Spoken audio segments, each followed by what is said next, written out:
This episode is brought to you by Shopify. Upgrade your business with Shopify, home of the #1 checkout on the planet. Shop Pay boosts conversions up to 50%, meaning fewer carts going abandoned and more sales going cha-ching. So if you're into growing your business, get a commerce platform that's ready to sell wherever your customers are. Visit shopify.com to upgrade your selling today.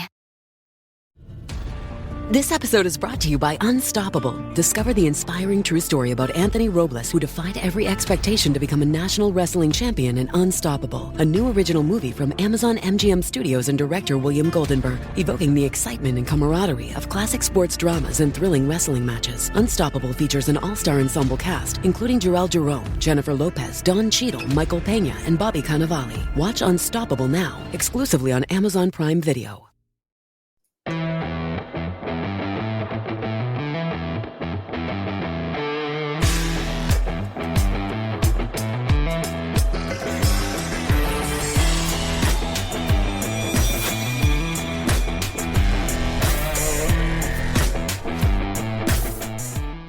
Welcome to the Chalkboard, my fellow football nerds, for episode number 186 of Chalk Talk. I'm your host, Shane Haff, and you can follow me on Twitter at ShaneHaffNFL. I'm joined today by the best co-host in the game. You've heard him on the Tough Cover radio show. It is Mark Henry Jr. Give him a follow on Twitter at Mark Henry Jr. Mark, how are you doing today? I am doing fantastic. Yesterday, we had an Eagles playoff game, as we are going to talk about, where I had my biggest bet of the season riding on the game. We had, my one true love, Lamar Jackson, losing a playoff game at night, which always is going to cause me, angst online. And then not to mention in about 12, that's bad math, in about 8 hours and 15 minutes or so, Notre Dame's playing the biggest game of my lifetime of their football program. So I am on the hot seat for like a consecutive 30 hours, it feels like, from the Eagles game to the end of the Notre Dame game. Yeah, you should just be a fan of a college football team that stinks and you can get your bowl game over with in like mid-December and not worry about it anymore. Hey, I did that for a long time. It was called the Brian Kelly era. So I'm happy. Bright days ahead, hopefully. Well, and I don't know if we didn't talk about this on the show. I think it happened after our last week's show. Marcus Freeman interviewing with the Chicago Bears for their head coaching job. If they take him, I'll never forgive the Bears. The Bears become my new. I don't know, looks. I have to root for Freeman, but I think the Bears would be my enemy. What a nightmare that would be. You need him to look good, but the Bears to somehow be bad. Yeah, I'm not sure how. That's a very fine needle to thread for a head coach. I'm not sure how you do it. I'm not sure. I don't think it works. Yeah, I don't think so either. Well, let's dive into it, Mark. We're going to go through and recap the 4 divisional playoff games from this weekend, and then we will preview the AFC and NFC championship games next Sunday. That's all coming up on the show today. So those of you that are watching live, feel free to drop comments as we go along, and we'll see what you guys are thinking about the games. We'll start from the beginning. Let's roll the clock back to Saturday afternoon. The Houston Texans travel to the Kansas City Chiefs, and the Chiefs win 23-14. And the Chiefs defense continues to keep this team afloat. They were outgained by 124 yards, but they held the Texans to 1 of 3 in the red zone, and they sacked CJ Stroud 8 times. And our guy, Mark, George Karlaftis, who, by the way, was a top 10 player for both Mark and I in the 2022 draft, and he inexplicably fell to number 30 to the Chiefs. George Karlaftis had 3 of those 8 sacks and 8 total pressures in the game. I saw on Twitter that this was the first instance of a team outgaining their opponent by 100 yards and not committing a turnover, but losing a playoff game. Previously, 46 straight teams had won in those circumstances. So you get the Chiefs' dark magic coming out in this game. And the Texans' defense played really well, too. Will Anderson had 4 tackles, 2 sacks, 3 tackles for loss, and 4 pressures. But ultimately, they never found an answer for Travis Kelce. He had 7 receptions for 117 yards, which is his high in yards for the season. He had a touchdown. And I think the two the two big deciding factors in this game were special teams and, unfortunately, officiating. But the special teams we can go to first. The Texans' special teams were anything but. They allowed a 63-yard kickoff return on the opening kickoff, and then they had another 15 yards tacked on for unsportsmanlike conduct. And a really bizarre Texans player takes his helmet off and throws it at the sideline and then pushed his special teams. I don't know what was going on there. They missed 2 field goals. They missed an extra point. And so the special teams were a disaster for the Texans. And then, unfortunately, penalties are a big factor in this game. 8 penalties for 82 yards against the Texans compared to 4 penalties for 29 yards against the Chiefs. And there were 2 huge penalties that went Mahomes' way. One was early in the game. There's a 3rd and 8 incompletion, roughing the passer call that you have the announcers saying as they're showing replays, that's a bad call. And then later in the game, Mahomes baited defenders into tackling him on a scramble. Like he literally scrambles past the line of scrimmage, has nowhere to go, and waits until 2 defenders are moments from tackling him and drops to the ground and gets a flag.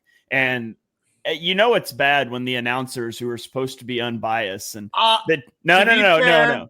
That was garbage. To be fair, do we have the Troy Aikman tweet about Mahomes from a couple years ago? Troy Aikman is not unbiased about Mahomes. Okay, but it wasn't just Aikman. You get the rules analyst on the thing too, talking about.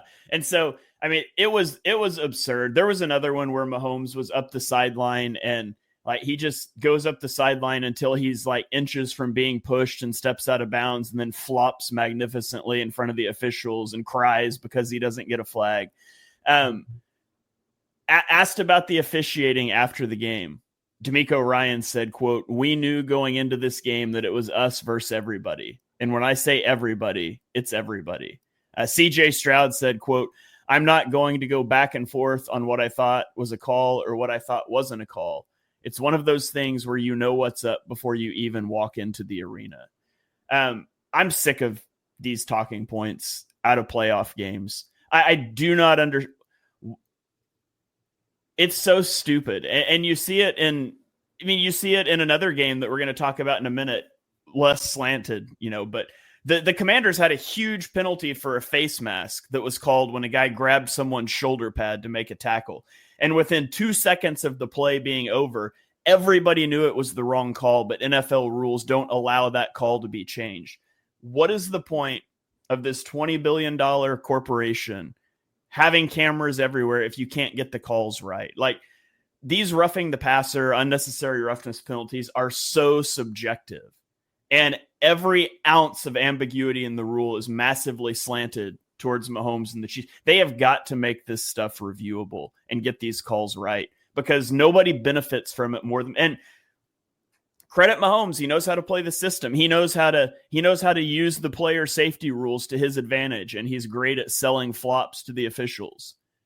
It's absurd. Like the NBA can give somebody a technical foul for flopping. There's rules in hockey where you can go in the penalty box for selling crap like that. The NFL's got to do something, because that's an abomination. That's not what we should be talking about out of this game, but it is the main talking point.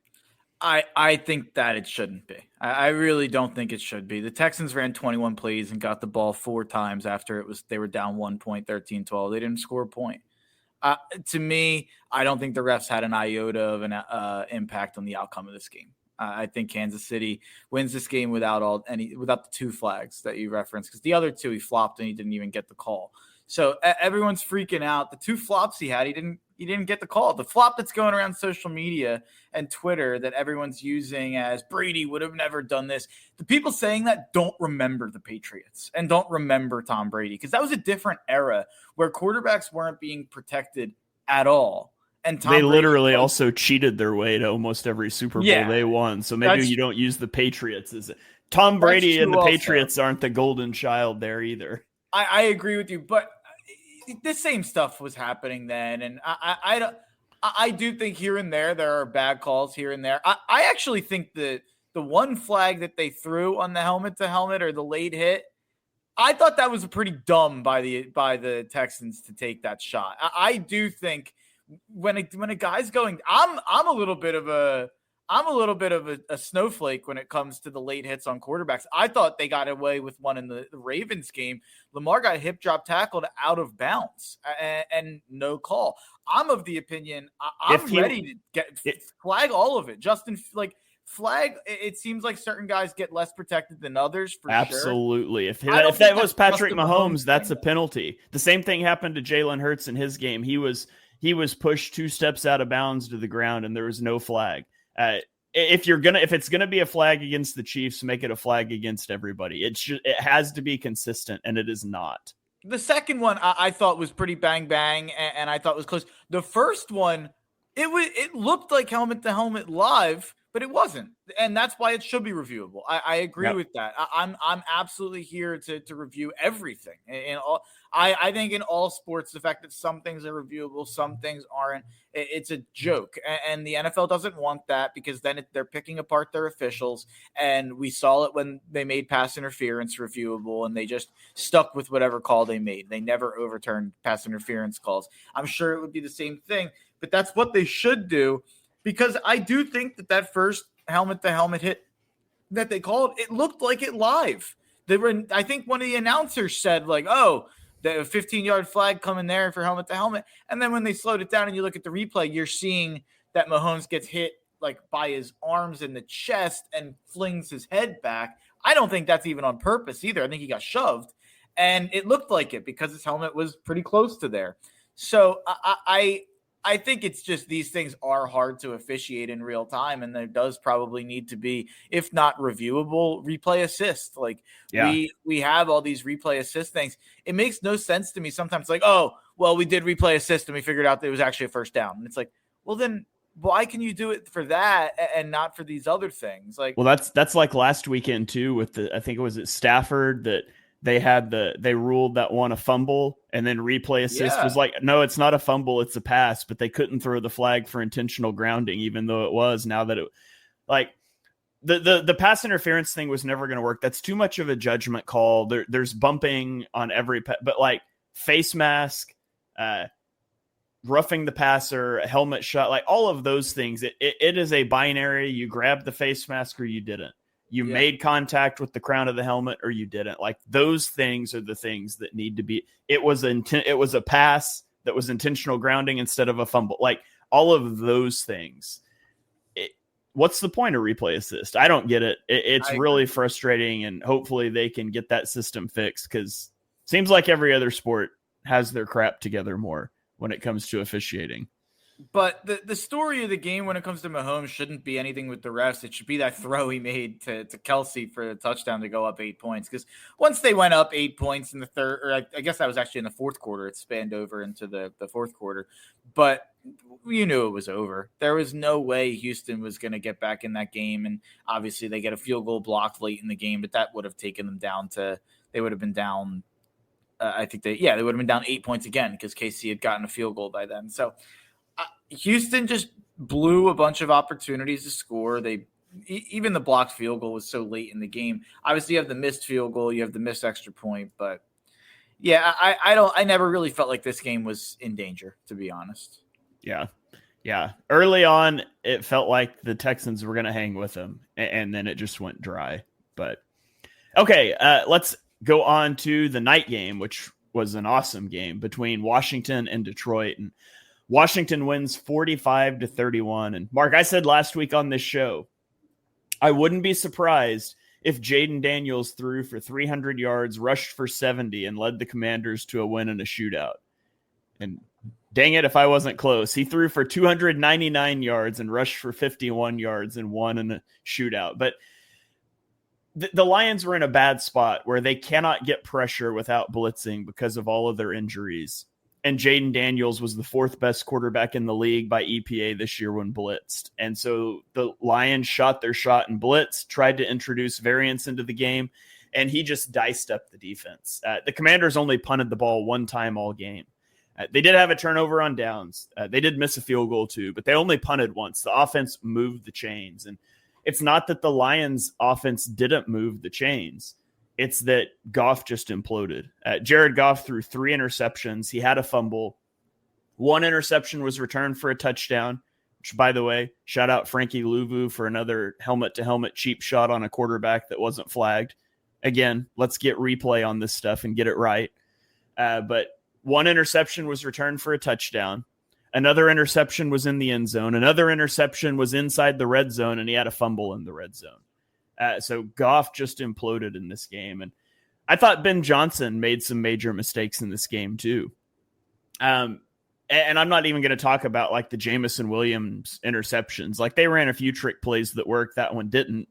I'm not going to kill him on, but Jahmyr Gibbs rushed 14 times for 105 yards and 2 touchdowns. He had 7.5 yards per carry, and they continued to put the ball in Jared Goff's hands, and they went away from what was working. And so I thought Ben Johnson made some questionable decisions in this game. And ultimately, the Lions defense is just too beat up. The Lions defense isn't good enough, and Jaden Daniels got hot. And I was wrong about everything with the Commanders this offseason. I didn't like the Dan Quinn hire.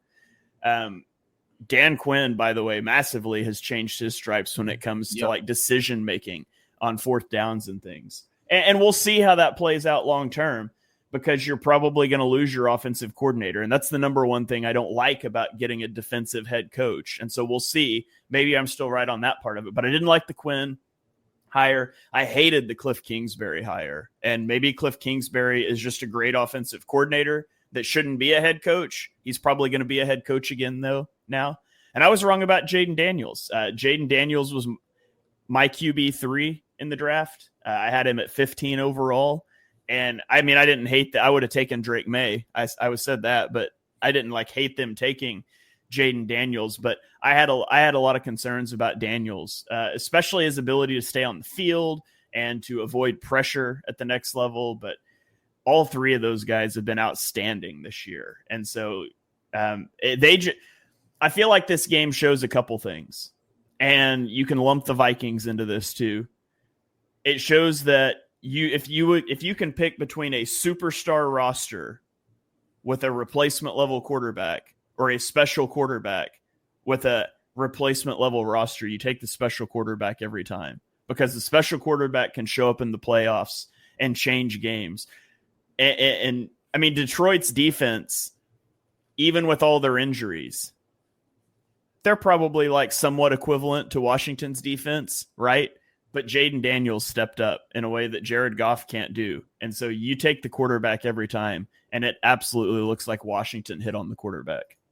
Yeah, I'll look at the other side first with Detroit. And you have the obviously everybody came into that game off of the Vikings game, and we kind of thought, oh, maybe the defense found something and fixed something. We kind of pointed out when we talked about that game that the Vikings moved the ball plenty. It wasn't really an issue of the Vikings not moving the ball. It was turnovers and not being able to do anything in the red zone. And now you see what the Vikings did against the Rams defense that didn't necessarily look perfect against the Eagles. I think they gave up near 400 yards. So obviously it was a pretty good performance in some way for the Rams against the Eagles. But you look at the Rams defense against the Vikings, and it's pretty similar to what happened with the Lions defense against the Vikings. It was probably just a situation where the Vikings offense had run out of gas. You look at the 5 games before that for the Lions, they played obviously the Packers and Bills, 2 pretty good offenses. They also played 2 games against the Bears and 1 game against the dead 49ers. They gave up 30 points per game over that 5-game stretch before their last game against Minnesota. I think that we all need to pump the brakes a little bit when we're talking about Washington's offense. This is an offense that put up 23 against Tampa the week before. It's not like they were putting up 40 in those situations. I think this is a situation where Detroit threw themselves out of the game. And you said it perfectly. Jahmyr Gibbs was unstoppable. 14 carries for 105 yards. You gave Montgomery too many carries. Montgomery was pretty good, I think, generally 4 yards per carry. Not good, but 7 carries for 28 yards. But when Jahmyr Gibbs is averaging 7.5 yards per carry, why are we giving Montgomery half of the amount of carries as Gibbs? It should be a lot less than that. I thought that made a pretty big difference there. And then it comes down to this Lions defense had fleas. And I tweeted it on Halloween, one of my best takes ever. I think it was right after Hutchinson went down. I said, it will not be the year for the Detroit Lions in a year where their best player, Aiden Hutchinson, is out for the year. That was never going to happen. And I know they got the 1 seed, and part of that was because I think they had started 7 or 8-0 or 7-1, whatever it was. But I think you can point to that exact moment as when people should have stopped taking the Lions too seriously as a real deal Super Bowl contender. But Dan Campbell tricked people. People love the coordinators, and people talked, and they won enough games that people stuck with it and kept them as the favorites in the NFC. It was clear that defense had major problems. And I think there's an argument that defense might have had problems in the playoffs with all the guys healthy.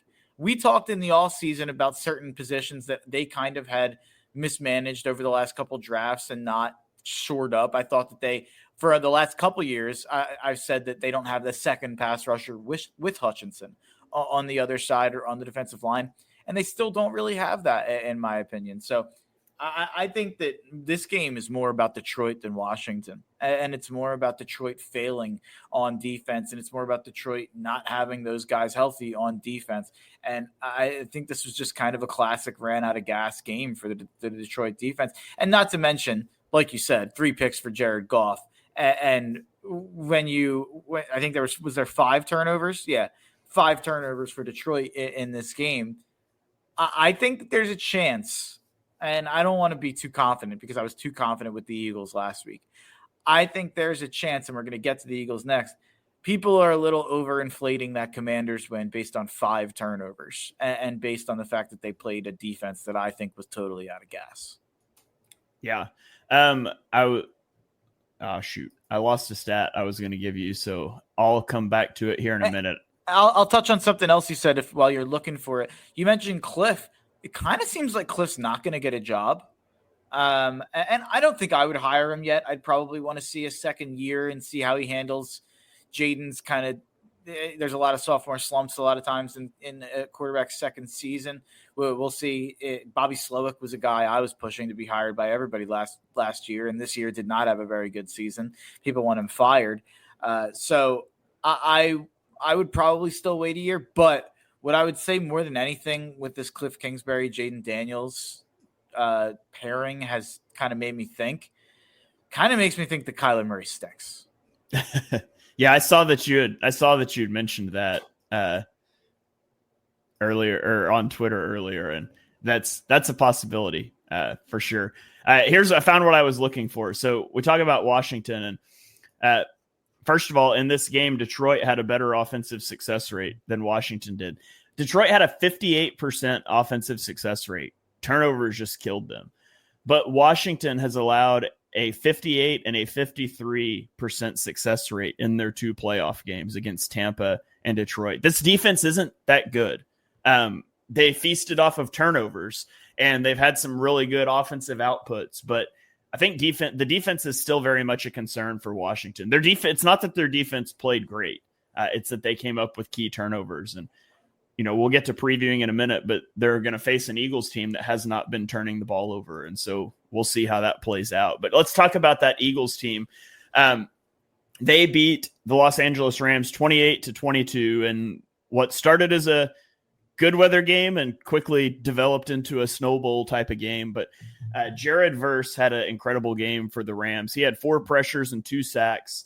Both of those sacks were on 3rd downs to push the Eagles out of field goal range. Matthew Stafford was dying to throw an interception in this game, and Eagles defensive backs would not oblige him.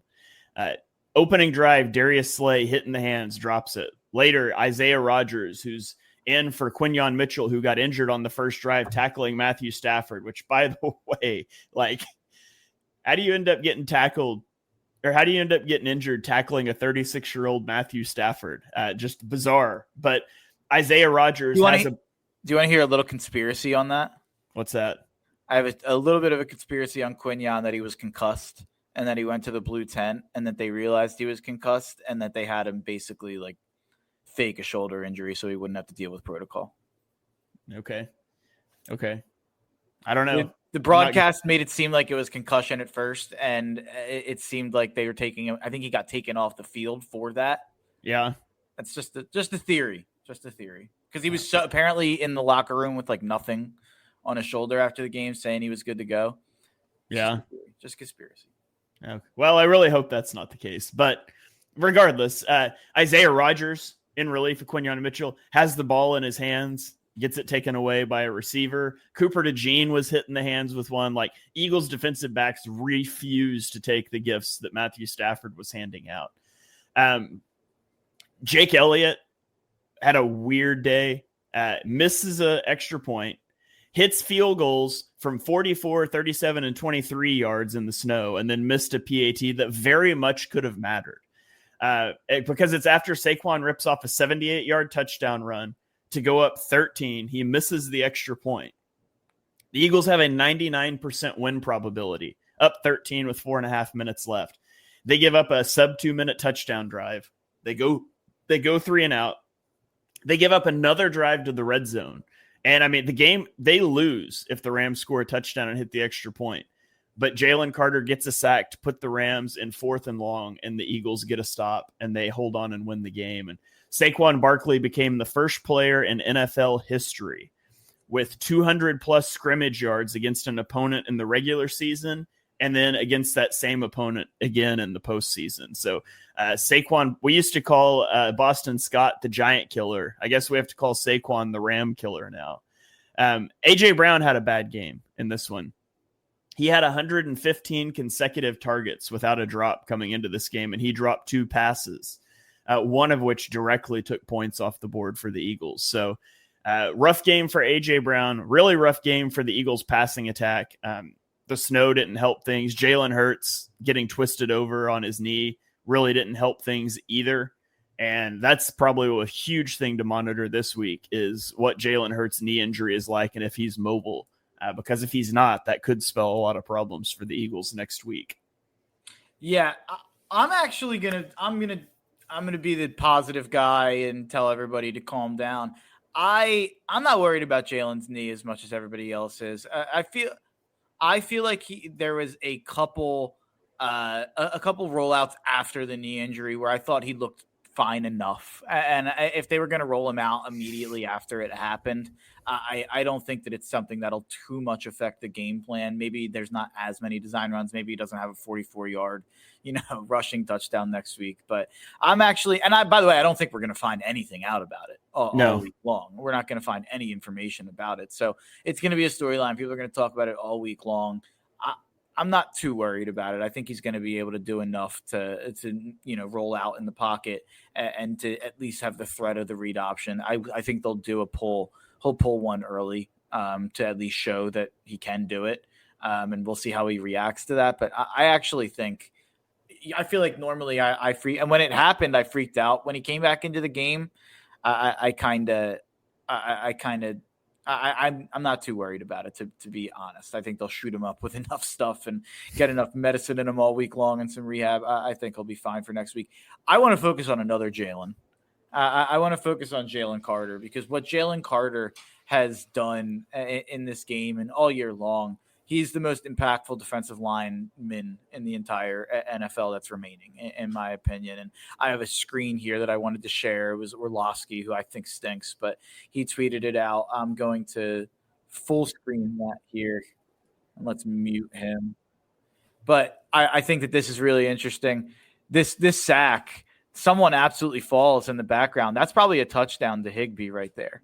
Yeah. That I don't know who that is that fell. Or maybe he goes down to the 1 or 2 yard line. But if Jalen Carter doesn't break through a double team on that play where he baits the center or he baits the guard into thinking he's going the other way.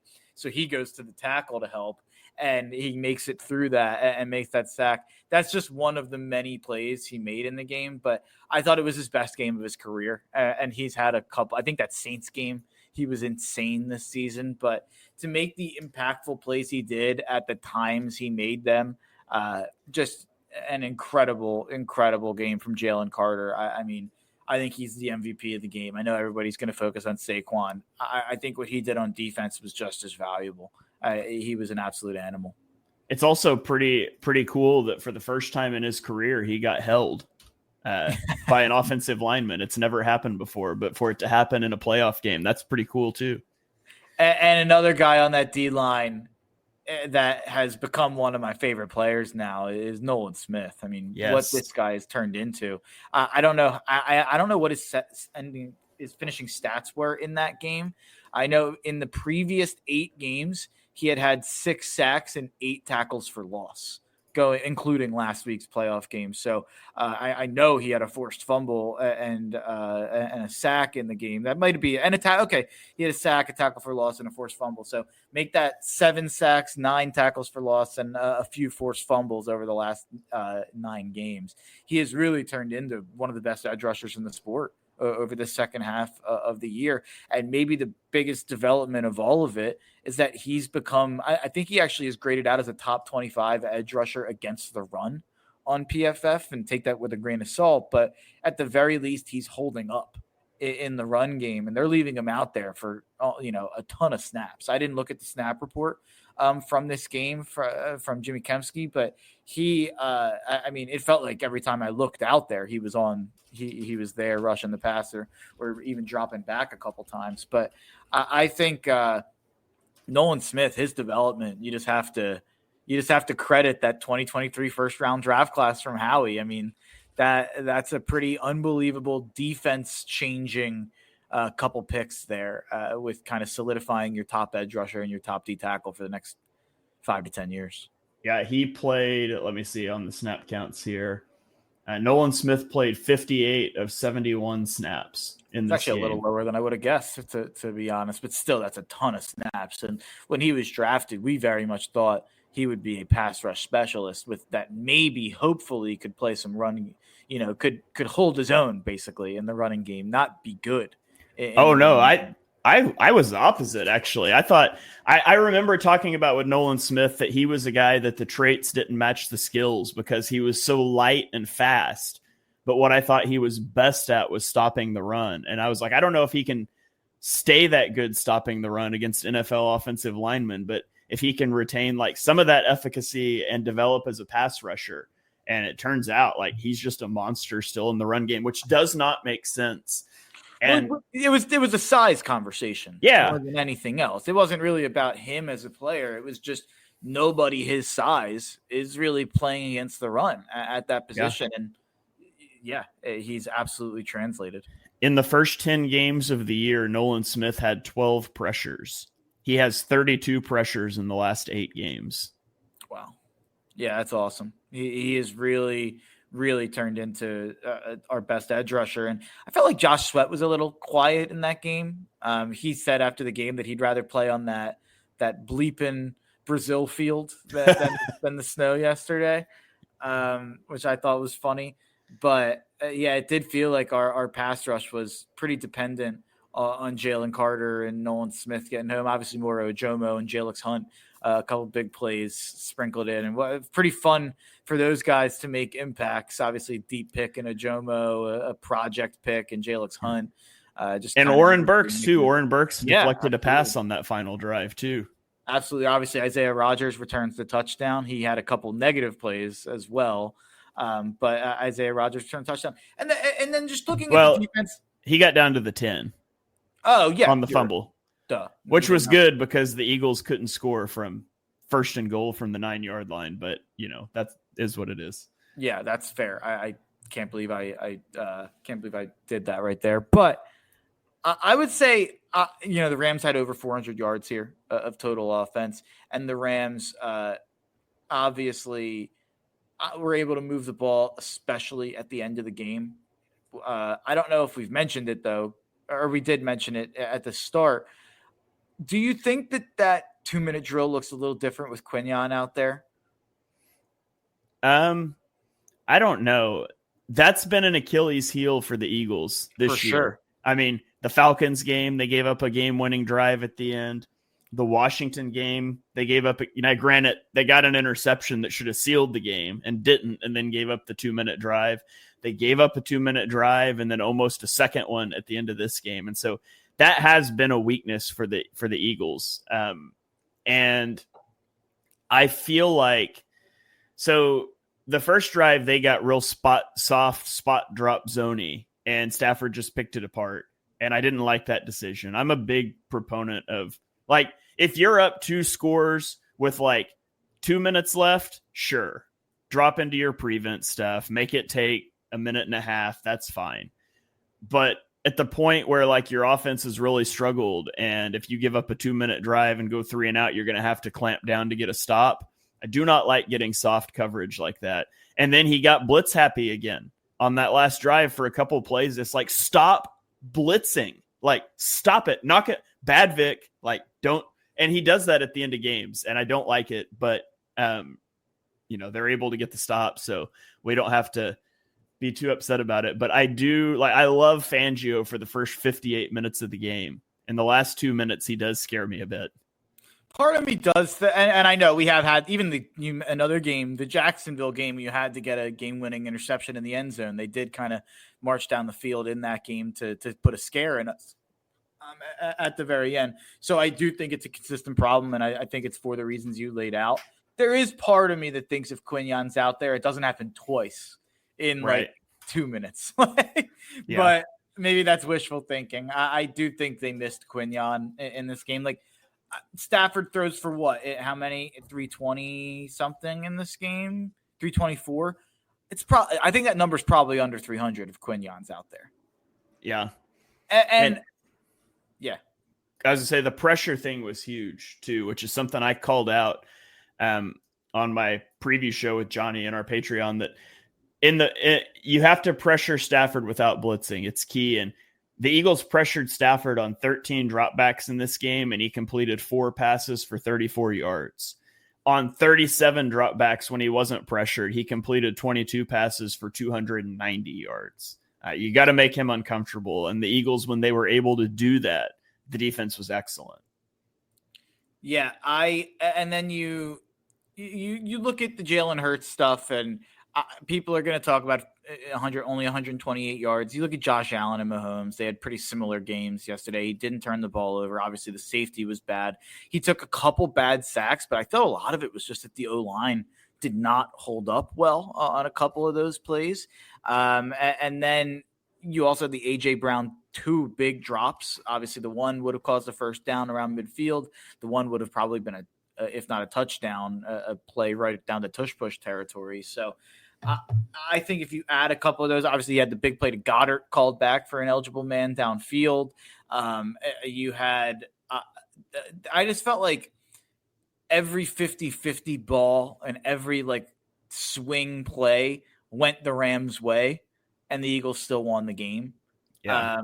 And that's probably a glass half full positive way of thinking, but Isaiah Rodgers literally picking the ball and handing it to the other team as they were falling to the ground. Like weird plays. Like you said, multiple missed interceptions out there throughout the game. And obviously the snow had an impact on that, but it just felt like I guess Kyron had a fumble and Stafford had a fumble. The Stafford fumble was knocked out of his hands, but it did feel like the Rams were pretty lucky to be in that game in a lot of ways.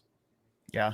I will say the interior offensive line for the Eagles has been a big problem in 2 playoff games. They've allowed 15 pressures and 4 sacks on 58 dropbacks. And remember that not every sack or pressure is charted to an offensive lineman if it's deemed the quarterback's fault.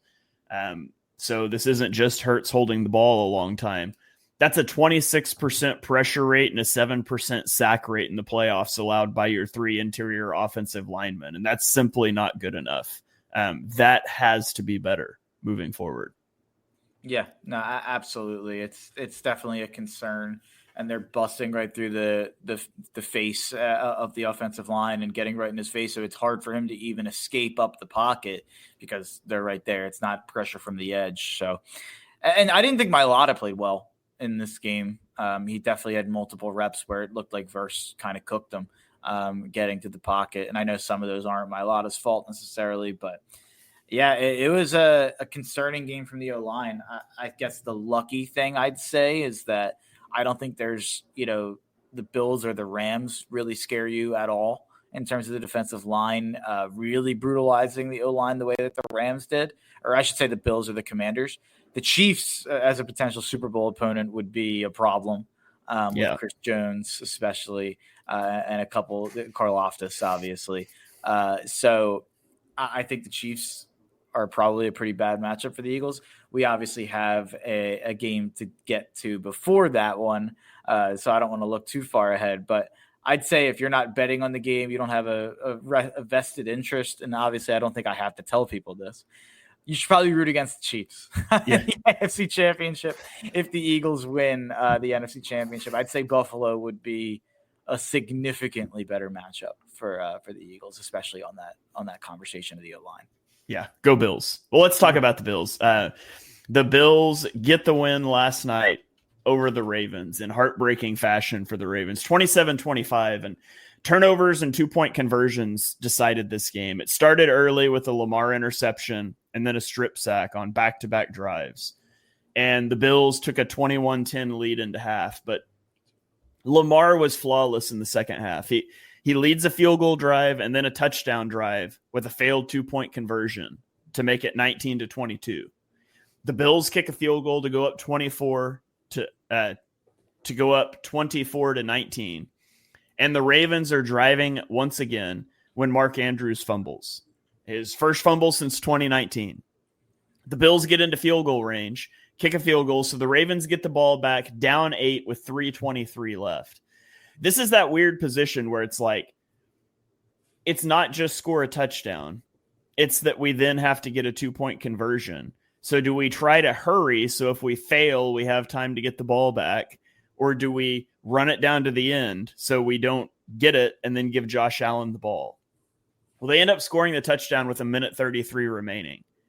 And on the 2-point conversion attempt, they throw to an open Mark Andrews who dropped it. Just brutal stuff there. And especially when you consider it was Isaiah Likely in week 1 against the Chiefs that his toe was on the end line, right? Was that Likely or was that Andrews? I can't remember. I think it was Likely. So yeah, the Ravens lose the season opener with a toe being out of bounds on, it was a 2-point, it was a touch. I don't remember. Toe out of bounds cost him the game against the Chiefs in week 1. Drop cost them a chance. And they might not have stopped Josh Allen, but it cost them a chance to try. And that's heartbreaking for the Ravens. I like both of these teams. I love Lamar, love Josh Allen, and I hate that one of them had to lose this game. I wish we could throw the Chiefs out of the playoffs and rematch this one next week for an AFC championship game. But Josh Allen didn't do that much through the air. He only threw for 127 yards, but the Bills' run game has been spectacular. They have faced the two defenses with the best rushing success rate allowed so far in the playoffs, in Denver and Baltimore at 33 and 35%. And they've had 50 and 55% rushing success rates. Their run game is what's winning them games right now. And Josh Allen's certainly a part of that run game. And you feel pretty good about Josh Allen if it has to turn into a shootout too. But Josh Allen scored a rushing touchdown in this game. He now trails Steve Young for the most quarterback rushing touchdowns in the playoffs by 1. He has 7. Steve Young has 8. But it took Steve Young 22 games to do it, and Josh Allen has done it in 12. So the Bills get the win. What were your takeaways from this one? I don't know if I've ever felt worse for an athlete, like non-injury related, than I feel for Lamar Jackson and the amount of crap he's going to have to take from the worst faith arguers. And they're going to be bad faith arguments all off season long. And by the way, we're all talking about Mark Andrews today, all the memes and all the, we're all making the jokes. In 2 years, maybe even less, people won't remember why they lost that game. People won't remember that Mark Andrews fumbled the ball while they were driving to tie the game. And then people won't, or actually they would have been take the lead at that point. And people won't remember that Mark Andrews dropped the ball that would have tied the game. People will only remember that Lamar Jackson lost to Josh Allen. And that's all that it's going to be. Lamar Jackson had double the amount of total yards that Josh Allen had in this game. Yes, he had a pick. That pick turned into 0 points. The Bills went 3-and-out and punted from that pick. So we can litigate the turnovers all we want. The fumble is something Lamar's going to have to live with for a long time, and something that Lamar is going to have to, that's something he's going to have to make sure doesn't happen in the future. It feels a lot like Jalen in the Super Bowl a little bit, that fumble. that kind of really turned the game, in my opinion, in the Super Bowl. It kind of felt the same here to me in this game. And I will say something about the Bills defense, and I just said I'll be rooting for the Bills next week partially, although I think I'm going to have a mega max bet on the Kansas City Chiefs next week in the AFC Championship. So it'll be a weird rooting interest for me. I want the Bills for the Eagles, but I'll probably want the Chiefs for the bet. I think the Bills defense in these big games has a trait of running out of gas down the stretch and kind of just giving up whatever the offense wants. There was a couple of those drives in the second half for Baltimore that were so easy. I mean, if you just take their last 5 drives to end the second half, they get a field goal to go down 14-10. They were on the 1 yard line, and you can't score a touchdown on 2nd and goal. That's a failure on the Ravens for not figuring out how to get Henry or Lamar out in space and into the end zone. But you get a field goal. After that, in the second half, a 9-play field goal drive that, again, they probably should have figured out a way to get in the end zone. After that, 7-play, 80-yard touchdown. After that, a 6-play drive that they were moving the ball, and then Mark Andrews fumbles. After that, 8-play, 88-yard touchdown to end the game. I don't think they're going to have the same luck in these situations. And then not to bemoan too much of it. You look at what the Bills did offensively after that last touchdown drive in the first half, which was aided by a terrible, terrible defensive pass interference call on 3rd and 5 for Buffalo. They went punt, field goal, and then end of game. They had a stretch in this game where you punted 3 straight times. I don't think you can do that against Kansas City. And I think that there was some stuff in this game where I kind of was towards the end of the game, I was kind of like, whoever wins this game, they don't have a chance next week. And the fact that this was such a war where they had to go to the very last second to kind of fight each other. I really, really think that this is kind of this. I'm not going to say this was the Bills Super Bowl. Obviously, everybody knows what the Bills Chiefs rivalry is. And I'm sure beating Mahomes means more than anything to Josh Allen. But I kind of think this was the Bills kind of blowing their wad a little bit here and that's the problem of not being the 1 seed when there's 3 elite teams. Like, you see it in all sports, you see it in the NBA, you see it in all these sports where the 1 seed gets such a massive advantage when the 2 and the 3 are so clearly the next 2 best teams. Chiefs had to go play the Texans. They get an extra day of rest. And I know this isn't the preview, but I really do think that it's Chiefs in the Super Bowl again here. Yeah, I don't want to see the Chiefs in the Super Bowl, but yeah, it may be where we're headed. Well, let's flip over to preview, and why don't we just start with that game since we've already been talking about it a bit here, and then we'll jump back to the NFC Championship game. So AFC Championship. I forgot something real quick. Okay. For that the field goal that McDermott took on the 3-yard line or the 2-yard line on 4th and goal to go up 8 instead of going for a touchdown to go up 11 or 12. What would you have done in that situation? Because I thought the field goal was crazy. I thought Baltimore having a chance to tie that game was nuts. What would remind me? I can't remember exactly what the time left was. So it was 24-19 Bills, and there was like 3.5 minutes left. 3.5 minutes left. 4th and goal on the 2. Baltimore had 1 timeout. Yeah. So let's back up a bit. Was it they had 2nd and goal on the 2, right? Yes. 2nd and goal on the 7. Third and goal on the 2. That got nothing. So I saw people were saying QB sneak it twice, and I didn't like that. I would have kicked the field goal personally because I think it's the right call in that, because kicking the field goal doesn't just mean you can't lose in regulation. It means it also means you don't have to change how you play defense. So we see teams all the time when you're down, 7, we're down 5. We don't want to give up the big play, right? We want to, let's say you go for it. You don't get it. You're up 5 with 3.5 minutes left. The ball gets pushed out, I think, to the 20-yard line on a miss that close, right? Or no, sorry. That's a field goal. Sorry, whatever. It's 98 yards, 3.5 minutes, whatever. If you're up 5, you're going to change the way you play defense because you don't want to You don't want to give field goal range doesn't matter. You don't want to give up the big play touchdown, I think. You kick the field goal and you go up 8. All of a sudden, not only can you not lose in regulation, you also don't have to change how you give up play defense, because if you give up a 70-yard touchdown pass, who cares? They still have to go for 2 in one play. It's like you remove that, like, we could get beat on a big play. You remove the potential to lose in regulation. Overall, I would have kicked the field goal there. Obviously, a touchdown ends the game, but I would feel pretty good about going up 8 and forcing not only a drive, but also then that 2-point conversion. Yeah, maybe I'm a sicko. I would have went for the kill, I think. I would have tried to score it, and then if you can't get it, you have to go 98 yards, and you still have to score a touchdown. And I know I do get what you're saying with the way that the defense has to play. Another strategy question for you before we move to the championship, and I forgot about this when we talked about the Eagles game. And this isn't getting talked about at all, and it didn't end up mattering. But when Jalen Carter makes that sack on third down, it's fourth and let me make sure I have it. It was 4th and 11. 4th and 11, but there was a minute and 14 seconds left when Jalen made the sack. Would you have called a timeout there? Because to me, we had 3 timeouts, and they were on the 22-yard line. So if they would have got a first down, they would have been first and goal. And more than likely, it would have been first and goal if they got a first down.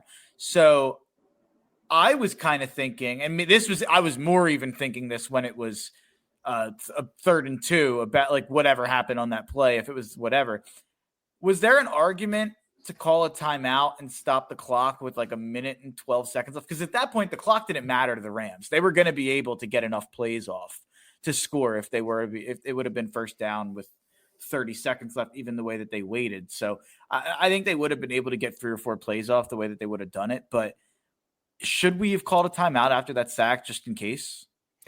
I would not have. So if they pick up the first down on 3rd and 2, I would have used a timeout, because then they're first and goal with a minute 10 left and time's no longer an issue for them.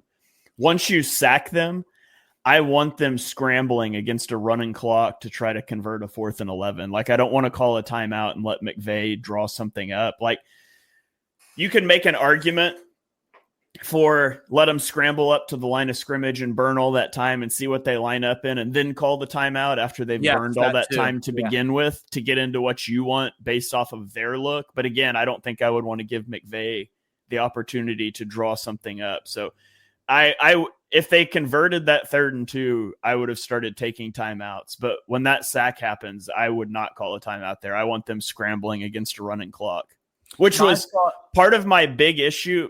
This is going way back and way down a rabbit trail, but the way the Eagles played the Commanders at the end of the regular season, on that final drive, it came up to a 3rd and 1, and the Eagles played a super light box and just let the Commanders run for the first down and call their final timeout. I would have stacked the box on that play, and we're not surrendering the run. And if we stuff you, it's now 4th down and you can't spike it, and you have no timeouts with a running clock with like 30 seconds left. But that's something that nobody else probably remembers. I just remember being really irritated by it at the time.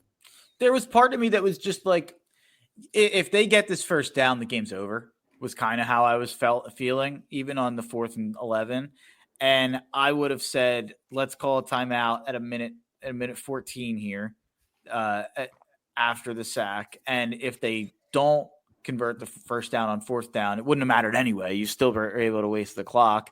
And if they do convert it, then you have 2 timeouts to work with a minute and 14 left. And maybe they get too cute trying to play the clock a little bit. Like, I actually felt like, I get what you're saying though. If you think here's, I guess my issue with that is, like, you don't want McVay to draw it up.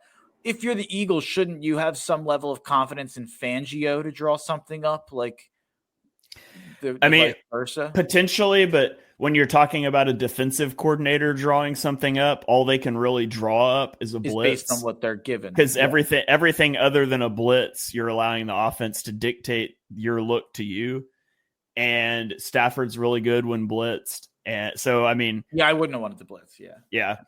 It could be a different thing. Maybe if you could, like, then call another timeout once you see. I don't know. I wouldn't have called especially the way your offense was playing too. Like your offense did nothing in the second half except a 78-yard Saquon Barkley run. So I don't know. I kind of feel like if you get the ball back with a minute left down or a ball back with 5 seconds left down, the outcome's the same. The offense was not scoring in that situation. I would have just done whatever I could to make the offense for the Rams feel frazzled. I agree. That's fair. So, okay, let's flip the script over now. Let's talk preview for the championship game. We'll start off with Buffalo at Kansas City. This is the later game on Sunday, but the Bills are there's a bit of a theme with championship games, and it's potential revenge games. The Bills are the only team to take down the Chiefs starters this season. The Chiefs lost 2 games. One was to the Bills. The other was week 18 when they didn't play anybody. This is the 9th meeting between Patrick Mahomes and Josh Allen.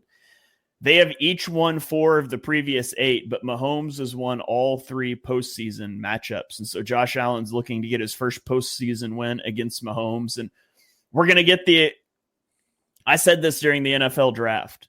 When the Buffalo Bills traded down with the Chiefs and the Chiefs took Xavier Worthy, I said, we are going to sit here after an AFC championship game where Xavier Worthy catches a 70-yard touchdown pass, and we're going to talk about how stupid that was for the Bills.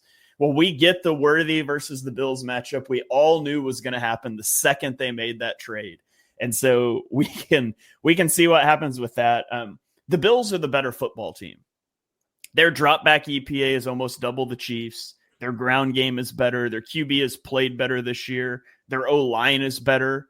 The Chiefs' D-line is better, but it's Mahomes. And so, I mean, that's kind of the trump card. It's Mahomes. Nothing else really matters. You just have to feel like the Chiefs, especially the way Travis Kelce looked in the last game, are probably going to be able to channel their dark magic again and somehow win this game.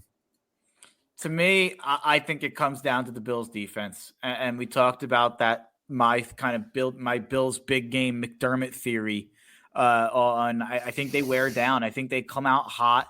They start the games hot, these Kansas City, these Baltimore, these Cincinnati games, and something wears them down. Maybe that's a run game thing. Maybe that's not going to be as much of a factor in this one against Kansas City with a team that's not running the ball all that well. But you look at the Bills defense down the stretch, and this is the defense after I still think the best version of the Bills that we've gotten all year long was the stretch of time.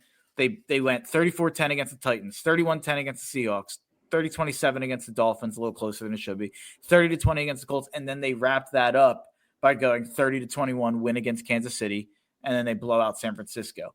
Since that game, I don't think they've been the same dominant Bills. And I know that that's crazy to say after they beat that Ravens team.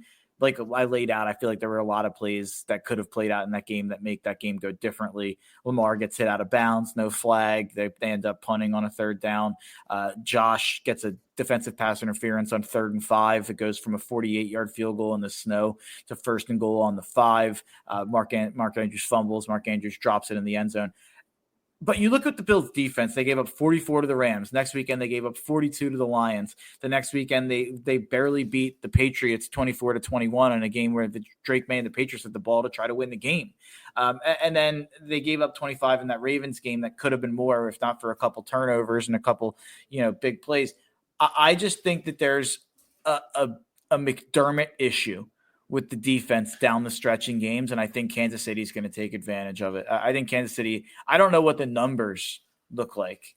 I think Kansas City has a way better defense in this game. Yeah, that's ultimately probably what it comes down to. The Bills have a better offense. The Chiefs have a better defense, and I don't know if you want to rely on having the better offense when the other offense features Patrick Mahomes. So that's a tough line to walk. Yeah. Everything in my head tells me that the Bills are the better team, but I can't pick the Bills. You just can't until it happens. So I said last year after the Chiefs won the Super Bowl, when I stupidly said post-trade deadline that when the Chiefs lose in the AFC Championship game, we're going to talk about them not making a move for a receiver. I'll never pick against the Chiefs again until they actually lose one. So I'll take the Chiefs. Yeah, I think the Chiefs are winning their third straight Super Bowl in 3 weeks. Yeah, I hate that. So no. Let's go on to the NFC Championship game and an NFC East matchup between the Washington Commanders and the Philadelphia Eagles. Much like the Bills were the only team to take down the Chiefs starters this season. The Commanders are the only team to beat the Eagles since their Week 5 bye.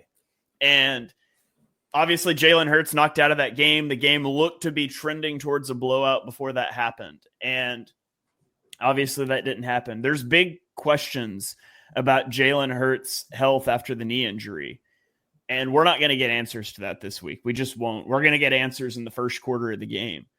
And they need Hurts healthy because the passing game has been horrendous through 2 playoff games. And you're winning games, and that's what's important. And the rushing attack and the defense have been winning you football games. But the passing game hasn't been good. And the run game takes a pretty big hit if Jalen Hurts doesn't have mobility, because the QB run game is such a big part of what makes this work for the Eagles. And so that's the key thing to watch on the Eagles side. And then on the Commanders side, you have Jaden Daniels. I mean, the Eagles have the talent advantage at every position in this game outside of quarterback. And I think the Commanders have a pretty big edge there. Eagles fans won't want to hear that. They also have the better offensive play caller. And Jaden Daniels has been special this year, but he is a rookie. But he's looked very poised in the postseason. The last time these two teams met, he threw 2 interceptions, including one that should have sealed the game. But the Eagles' offense couldn't pick up a single first down. And granted, it was backups. And then he led a 2-minute drill touchdown drive, which was his 5th touchdown of the day to win the game. And so the Eagles were able to get turnovers from Jaden Daniels the last time they played. Jaden Daniels just feasted on the Lions and their blitz happiness. The Eagles don't really blitz very much. We talked about how Washington has allowed a greater than a 50% success rate by their defense in both of their playoff games. And so the Eagles should be able to move the ball, but a lot of it's going to come down to Jalen Hurts' mobility and the passing game, I think, because what the Commanders did the last time they played, and granted, Kenny Pickett was your quarterback at that point in time, but they stacked the box, they played single high, and they really had their defensive backs sit like 10 yards off the line of scrimmage and just sit on those timing routes outside because they knew the Eagles weren't going to go deep. Now, they did uncork a couple deep shots in their last game, but it's not something they've done a lot over the last, month of Jalen Hurts playing football. His last 4 games, I should say, because he missed most of the last month. But that's the thing for me to watch is what the Eagles are able to do against the Commanders defense, if they're able to get the passing game off the ground, if the QB run game works, and then if the Eagles defense is able to clamp down one more time. The Eagles are favored by 5.5 right now in this one. What are you looking at in this game? Yeah, I'm not as worried about the passing game. I think you add the 65 yards from the A.J. Brown drop and the 30 yards from the Dallas Goedert penalty, and we're probably talking differently. He was still 15 for 20 in the game. I thought the issue was more, if anything, about the sacks and kind of pocket awareness than the passing game in that one. I know that the stats aren't eye-popping in any way, but I'm not worried about Jalen. And I know that you probably have to say Jaden's the better quarterback. I don't think that there's a wide edge there.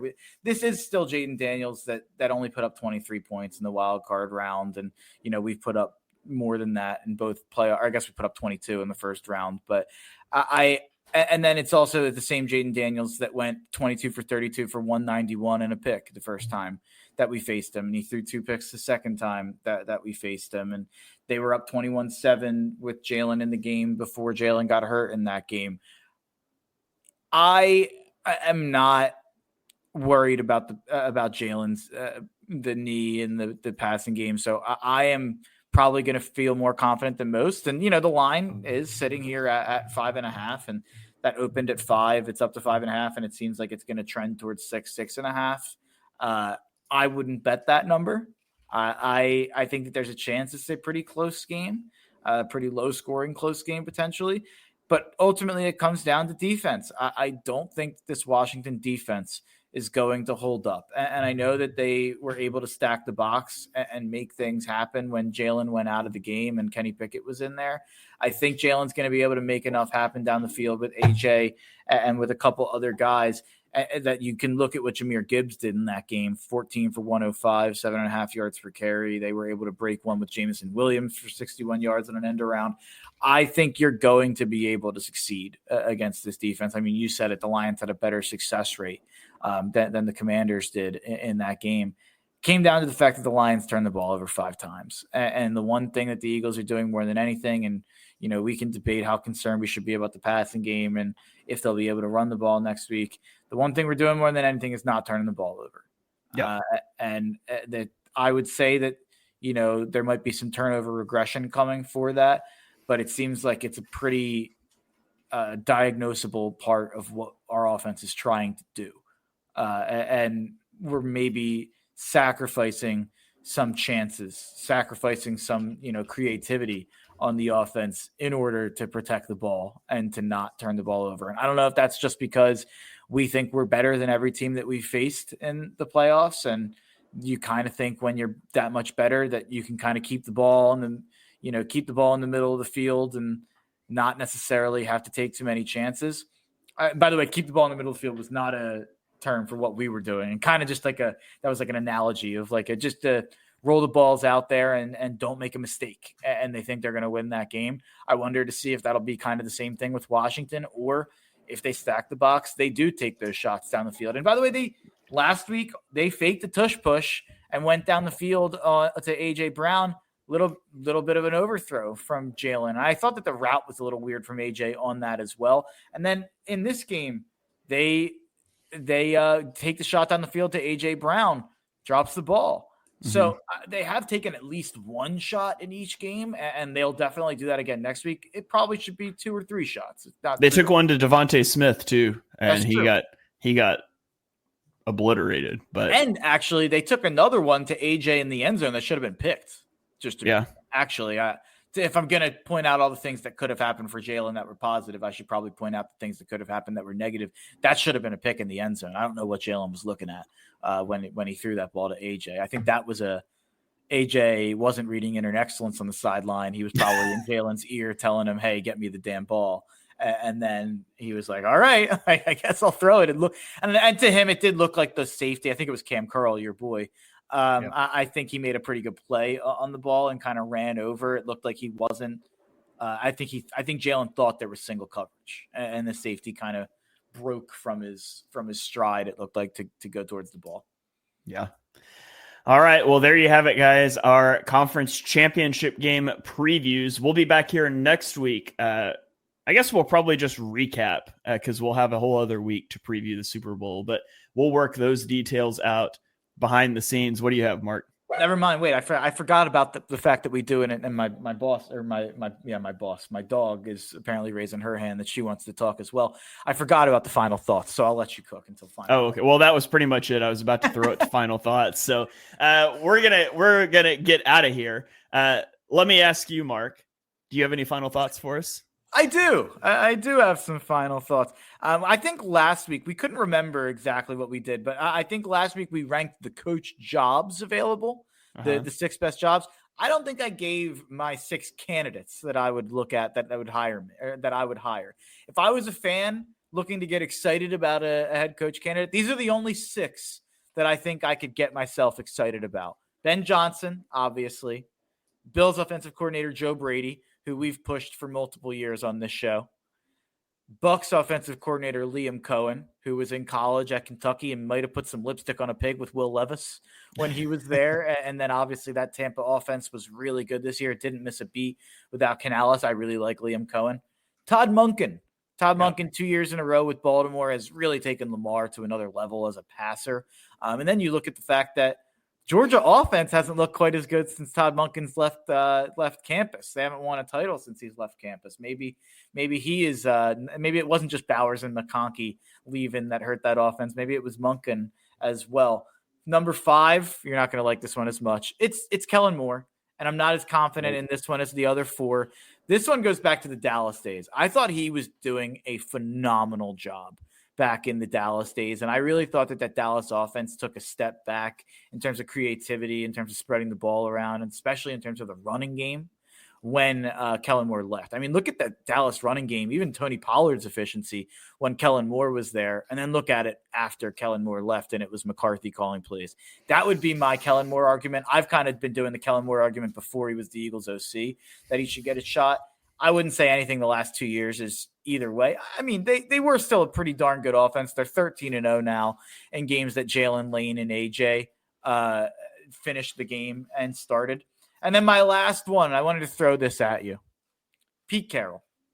He's the only non-offensive play caller, OC type, that I think I would take a look at. I think I'd take a look at him before the DC's on the board. I thought, even at the end there, was Seattle really a better team this year than they were last year? I feel like they were kind of the same. And Mike McDonald was this guy everybody tried to tell me was great. I still think Pete Carroll got more out of every team he coached out of the last 5 to 10 years out of his career than he should have. Yeah, I noticed you didn't mention Marcus Freeman. To me, I think he's only been a head coach for 3 years. It seems a little crazy, especially the Bears, who really have to nail this hire. It does seem crazy to me to go with like a defensive college head coach as your guy for the NFL. Maybe, hey, I love the guy. What he's done with Notre Dame, I could never thank him enough. But I don't know if I would be able to pull the trigger if I was an owner on Marcus Freeman. Yeah. All right. Any big disagreements there outside of Kellen Moore, or any big takes there?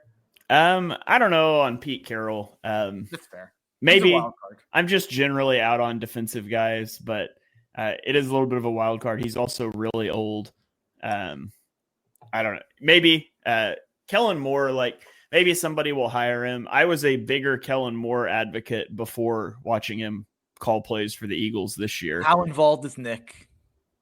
I think the offense looks pretty different from previous years, but I still like. I just go back to on my film show with Johnny last week. I asked him, I was like, so here's the thing. I think about the Eagles passing attack and the weapons they have and really cool pass design. And I go back to week 1 at Brazil. They had that double post wheel route to Saquon for a touchdown.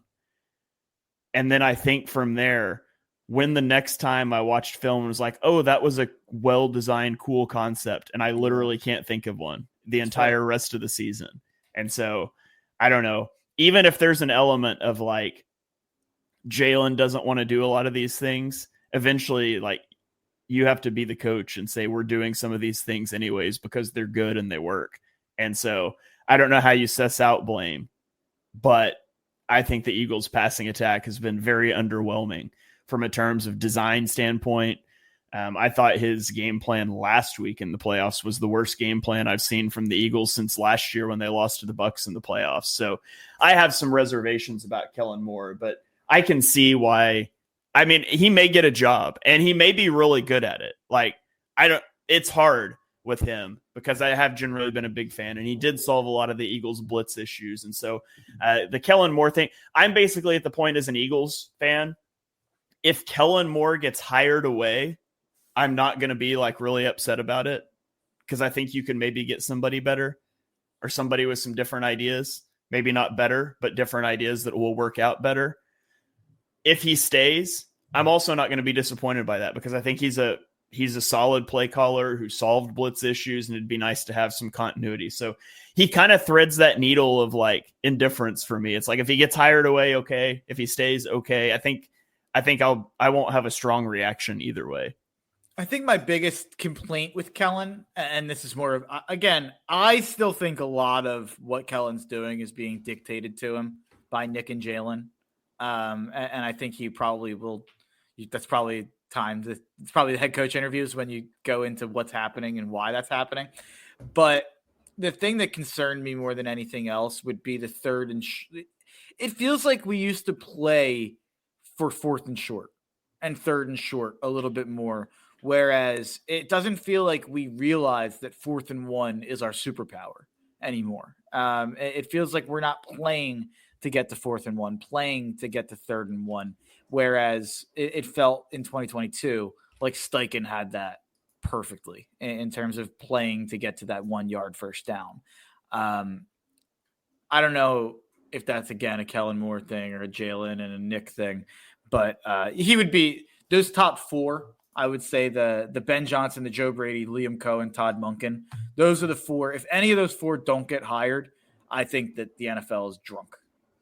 Maybe I was going to say maybe that's the Jason Kelsey factor for the QB sneaks, but maybe that's not the case. In 2022, the Eagles were 36 of 39 on QB sneaks.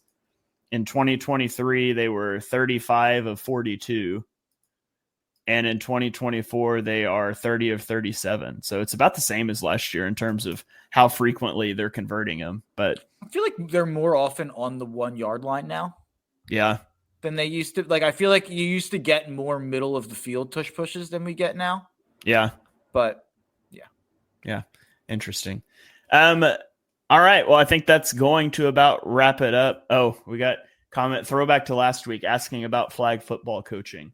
Okay, I'll briefly tell my flag football career because we're an hour and 15 minutes into the podcast for my final thoughts. But so I played flag football pretty competitively in college. I also coached my wife's flag football team. We weren't married at the time, but that's how I roped her in, was my head coaching prowess. So, when people say I don't know ball, I literally got my wife because I was such a good coach. So she may dispute how that happened, but so I coached their flag football, and they weren't super competitive. We just had a good time with it. But my junior year in college, we got a new intramural football director, and he decided to get the school involved in like regional and national flag football stuff. And so most schools will take like the team that wins their A-League and put them in a regional tournament or something. He didn't do that. He picked like an all-star team from different teams. And I was the only guy playing B-League flag football. I'd stopped playing with like my ultra competitive team after sophomore year because I was getting into some more upper level classes that made it hard to keep up with the practice schedule. So I played with a bunch of my roommates and their friends that were music majors. And I was like, you can read into the athleticism things what you will. I won't badmouth my teammates. We had a good time. But I was the only guy that got pulled out of the B League to go play on this team, and we ended up making it to nationals. I was a pass rusher because flag football rules are different in terms of blocking and things, but made it to nationals. And we made it all the way to the finals, and we played against Air Force's practice squad, like their legit practice squad. And let me just tell you, those guys are different. Like, we're talking guys that walked on to a mid-level service academy football team. And I couldn't touch them. Like, they didn't even try to block me. They just gave me a free run at the quarterback every play. And the ball was either out before I got to him, or he could make me, like, I had 7 sacks in the semifinal and quarterfinals combined. And I touched his flags one time the entire game, and I still didn't get him off. Like, it's the whole, like, I'm closer to LeBron than you are to me thing. I learned that day the massive gap between me, who is a really athletic guy, and a guy who walked on to a service academy's football team and played for their scout team. Just night and day difference. So, yeah. So whenever you're sitting on a couch and you're watching a game and you're like, I could make that throw, you couldn't. It's insane. So that's my flag football stories, I guess. But the main thing is not that I just got embarrassed by a scout team quarterback. The main thing is that my coaching prowess is how I got my wife. So people should listen to me. I definitely know ball. There you go. So there you go. Fun stuff here. Thank you guys for tuning in and listening to our ramblings about the glory days of flag football and coach hires. It's been a fun season hanging out with you guys. It's not over. Like I said, we will be back next week to break down conference championship games.